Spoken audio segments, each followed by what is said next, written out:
One steps back. And he puts it gets it! in! He That's the gets lead for Gilas Pilipinas. Gilas up by So umpisa na ng matinding bakbakan ng Gilas Pilipinas at New Zealand Tall Blacks dito sa third window ng FIBA World Cup Asian Qualifiers. So ito na ang counting update at ilang naganap sa nangyaring laban. So sa larong ito, layunin ng laban ng New Zealand Tall Blacks at Gilas Pilipinas sa third window ay upang masungkit or umangat sa pwesto sa Group A para sa susunod na round ng 2027 FIBA Basketball World Cup Asian Qualifiers. Bukod dito, ang panalo ay magbibigay ng mahalagang head-to-head advantage sa dalawang koponan ng magkasunod na may hawak ng parehas na tuto na kartada. So bago pa man magsimula itong laro, tabla ang Pilipinas at New Zealand sa ikalawang pwesto sa Group A sa tuto na kartada sa likod ng Australia na may 4-0.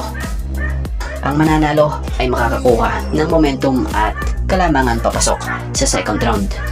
Sa mga hindi nakakaalam ang mga panalo at puntos ng mga magiging larong ito ng magkabilang koponan sa kanilang mga magiging laban ay dadalhin sa second round. So sa nangyaring labang ito o larong ito, nakuha ng Tall Blacks ang panalo laban sa Gilas dito sa third window ng FIBA World Cup Asian Qualifiers.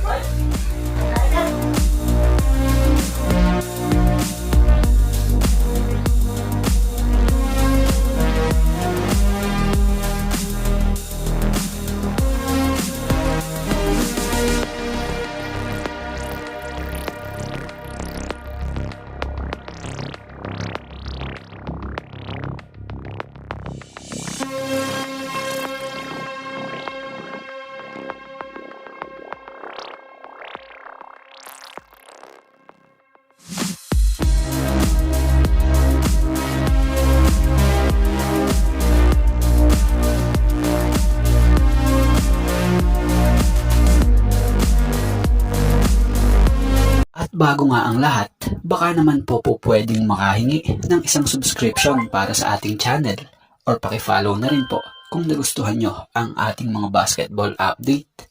At kung ito na may makakabigat para sa inyo, kahit isang like and share na lamang po.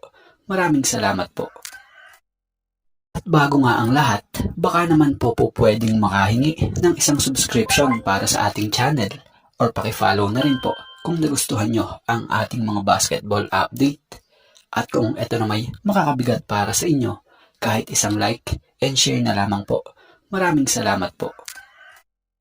At bago nga ang lahat, baka naman po pwedeng makahingi ng isang subscription para sa ating channel or pakifollow na rin po kung nagustuhan nyo ang ating mga basketball update. At kung ito na may makakabigat para sa inyo, kahit isang like and share na lamang po. Maraming salamat po.